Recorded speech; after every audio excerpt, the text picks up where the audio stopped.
Tutu was the live-in maid. "I'm not your damn maid," she snapped whenever she heard one of them use that word. But Sam had known from the day they brought him home hollering for all his newborn lungs were worth, that he was her boy.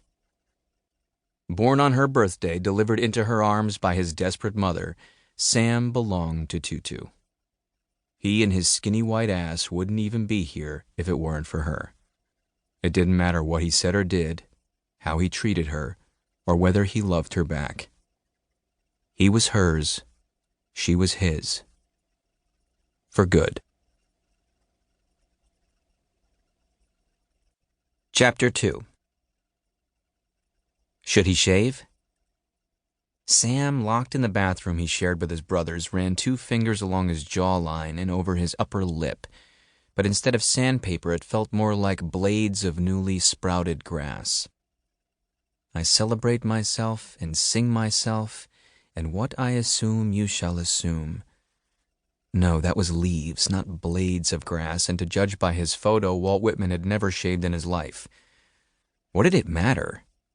Supposedly girls loved poetry, and Sam, halfway through his senior year of high school, was finally tall enough to stand next to one and recite Whitman or whatever to her face instead of into her boobs.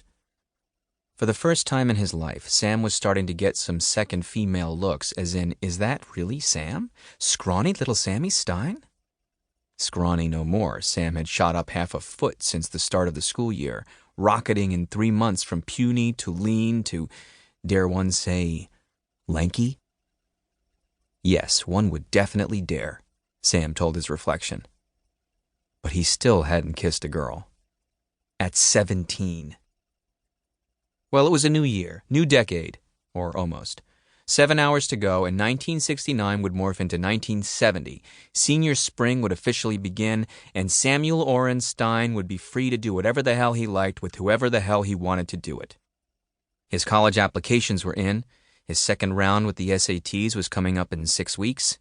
AP English and History were ticking along nicely. As long as he didn't flunk anything or get arrested, he was golden. All he needed was a girlfriend. Sam turned on the water, washed his face, brushed his teeth, combed his wavy chin-length reddish-brown hair, scanned the dense drifts of nose and forehead freckles for the telltale bomb crater of a zit. He got so close to the mirror that their noses almost touched. Cute as you turned out, girls will eat you alive.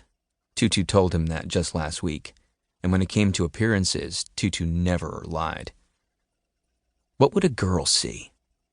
Sly hazel eyes flecked with gold and green. Mouth too big for the concave cheeks.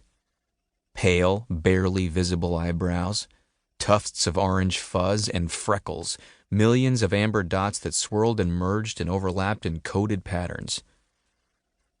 I love freckles, she, whoever she was, would say. Would you like to try one? He asked the mirror coyly. Sam braced for the reprimand. Tutu was always on his case for talking to himself in the bathroom, though he never understood how she could pick up his solo mumbling clear across the house. But when he shut off the faucet, what he heard was not her raucous imperative, but a high, thin whine like a dentist's drill. Crying? He opened the bathroom door, flipped on the overhead light in the hall. He'd been in there communing with his cuteness so long that night had fallen, and followed the keening to the kitchen. Tutu? The room blazed with light. Tonight was his parents' big New Year's Eve dinner party, and every surface was mounded with food, bowls, boxes, bottles, jars, utensils.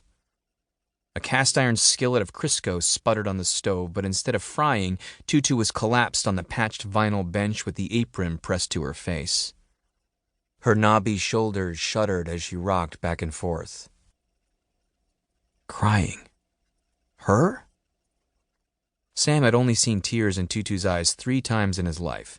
The Sunday in September 1963, when 4 little black girls got blown up in a church bombing in Birmingham, Alabama. The day JFK was assassinated. And when the news came over her radio that Dr. King had been shot. Otherwise, she was as impervious as a cop.